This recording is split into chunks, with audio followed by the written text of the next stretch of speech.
I didn't shed a tear when the person leading the ceremony declared us husband and wife. Not when we traded rings, and not even when my wife whispered, "We finally did it." But something inside me gave a quiet snap when my phone buzzed in my pocket at that exact moment. A message from my mother. "Sorry, we won't be able to come. Your brother's puppy has his little graduation today. We'll send pictures." And a heart emoji. A dog ceremony. That was a priority. I remember glancing at the small group of people gathered around us, friends who had become our chosen family, and realizing something I'd been avoiding for years. My parents had chosen a leash and a golden retriever over their own son. I kept a smile on my face because that was the last moment I allowed myself to feel anything without thinking it through first. There was a time when they were proud of me, the first in the family to earn a degree, the one who juggled night shifts with morning classes, the one contributing to bills before I even had a proper job. When I introduced them to the woman I loved, steady, warm, impossible not to the door, they acted pleased. But it was the kind of happiness you perform, not the kind you feel. They smiled only with their mouths. My brother, though he was their orbit, the one who drifted from job to job, whose failures were dismissed as phases, whose whims became family missions. What I felt wasn't jealousy. It was finally seeing things clearly. The hints started showing long before the wedding. My mother kept forgetting details she'd been told repeatedly. Date, time, even the venue she had visited twice.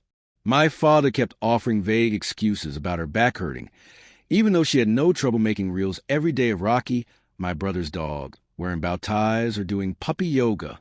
3 days before the wedding, I saw a reminder pop up in our family group chat by accident. Rocky's graduation, Saturday 5 p.m. Don't forget, my wedding was Saturday at 5 p.m. Not a mistake. A choice. I didn't confront any of them. I didn't even ask why. Instead, I sat in the dark and felt a different version of myself surface. Someone who no longer begged for a place in their lives. Someone ready to let them feel the same emptiness they carved into me. Revenge doesn't always scream. Sometimes it arrives quietly, right on time. I filmed everything at the wedding. Not just the ceremony, but the speeches, the clinking glasses, the moments my wife squeezed my hand, because she already knew what their absence meant. Just after midnight, with confetti still stuck in my hair, I sent one message to my parents. Here's what you missed. Attached was a 17-minute video of my vows. Me promising my life to the woman I love while 2 front row seats remained empty. Then I shut my phone off completely. Not silent, not airplane mode. Off. Let them feel what it was like when calls reached no one. By the next morning, my notifications were overflowing. 54 missed calls. 32 from my mom, 20 from my dad, and 2 from my brother, which almost made me laugh. 1 voicemail from my mother, her voice shaking. "Beta, what are we done? Please call us. Please. It's not what you think." But it was exactly what I thought. I ignored every call. I wanted them to sit with the image of those chairs. Empty, accusing. I wanted them to replay the whispers they imagined people made. To feel even a fraction of the humiliation they had handed me. A week later, I showed up at their house unannounced. They were sitting at the dining table. The same place I used to study.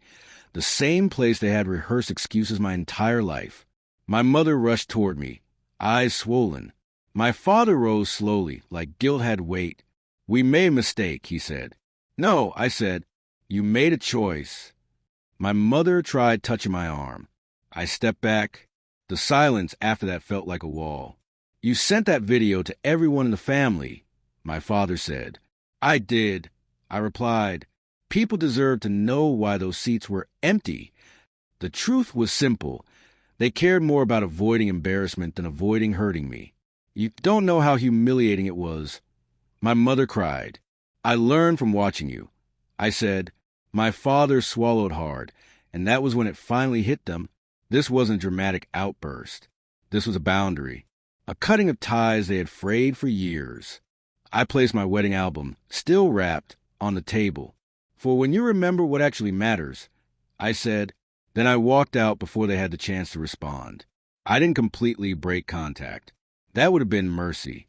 Instead, I let them stay on the sidelines of my life, updated but never included, aware but never present. They watch from a distance as our marriage grows, as birthdays come and go, as milestones happen without them. Their punishment is simple. They only get the parts of me they ever bother to show up for, which, as I learned, is almost nothing. And sometimes late at night, I imagine them watching that wedding video over and over, the sound of my vows echoing through their quiet house, their silence louder than any applause. They skipped my wedding for a dog's graduation. So I let them watch my life the same way, through a screen from far away, exactly where they left themselves.